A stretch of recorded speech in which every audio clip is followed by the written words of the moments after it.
Meet Jane. Jane woke up this morning with a sore throat, and it really hurt. She called her doctor, who said she could come in Tuesday. So Jane has a choice. She could wait days for an appointment, go to the ER, or just fend for herself.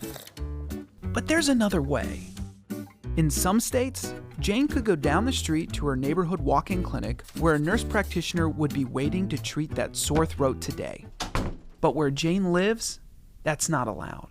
It's because of something called scope of practice laws.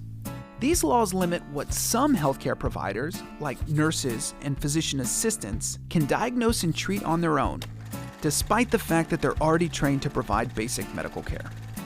These laws were put in place decades ago, and they were supposed to protect patients like Jane. But now, they're causing big problems. Here's how. By preventing those nurses and PAs from providing basic medical care, we're now relying on fewer doctors to treat more people. And as our population gets older and more people become insured, this will only get worse. So access to medical care is being reduced, especially for those who need it most. This means higher costs, longer wait times, and patients who have to drive much farther to see a doctor. The worst part is, these laws don't actually make us safer.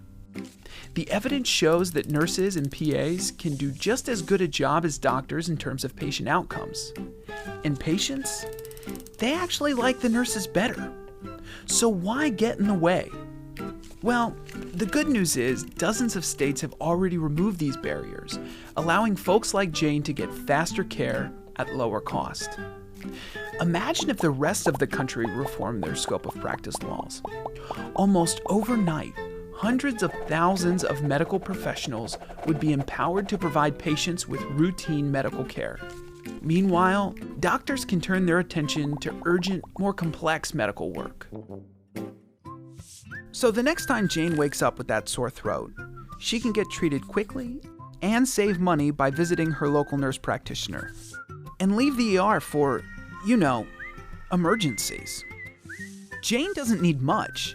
All she needs is lawmakers to help her out by reforming these scope of practice laws. Better care for more people at lower cost? Now what's not to like about that?